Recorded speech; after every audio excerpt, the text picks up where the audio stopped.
Patay ang kapitan sa Barangay San Jose sa Digo City sa Davao del Sur. Human kini gipusil sa makadaghang higayon gawas sa iyang balay. Atong sayron ang detalye sa live report ni Argil Relator nga manukad sa Digo City. Argil.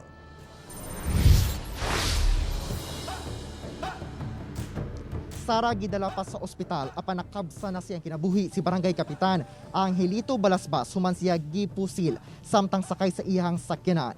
Hostisya ang singgit sa mga kabanay, ingon man ginsakpan. Wala na makasulod pa sa ilang balay si Barangay San Jose, Digo City Kapitan Angelito Balasbas. Human kini gipusil sa makadaghang higayon samtang sakay sa iyang sakyanan Miyerkules sa hapon.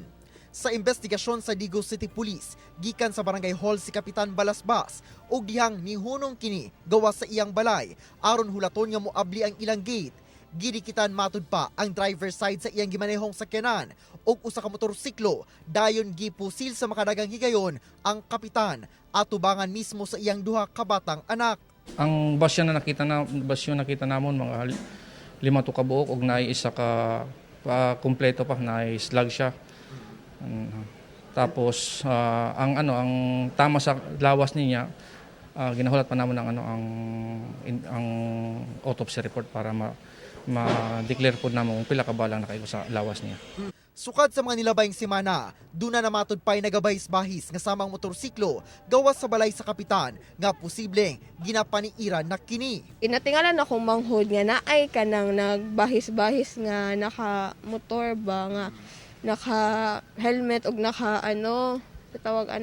naka-hoodie pod siya, naka-jacket.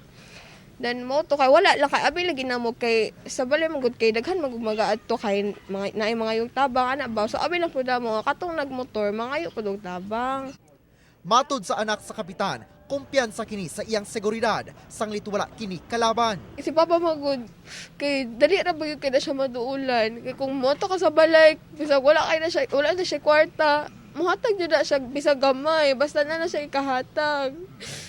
Butad kayo, Papa, wala dyan na siya kalaban. Nagbangutan ang mga kauban ni Kapitan Balasbas sa barangay. Sa kalit nga hitabo, sanglit nakauban pa nila si Kapitan atong hapuna sa usa ka meeting sa Barangay Hall. Una kini gipusil patay. Kami, justisya lang among gipangayo. Naman, ang guwing pa man ang kuwan. Sakit sa mga. Lisod kayo ba? Utan nga tao. Dili gid deserve si Kap. Ngunani iyang maagian. Kay buutan siya kay namo kapitan.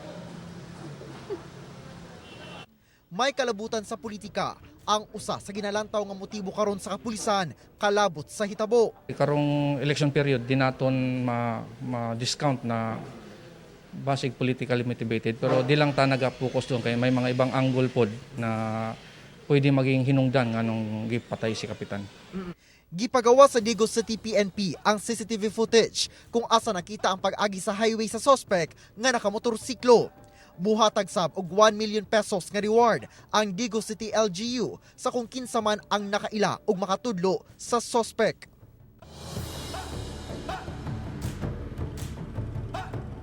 Sara, karong hapon lang niabot ng patayng lawas sa kapitan dinhi sa ilahang balay alang sa ipahigayon nga haya kaniya.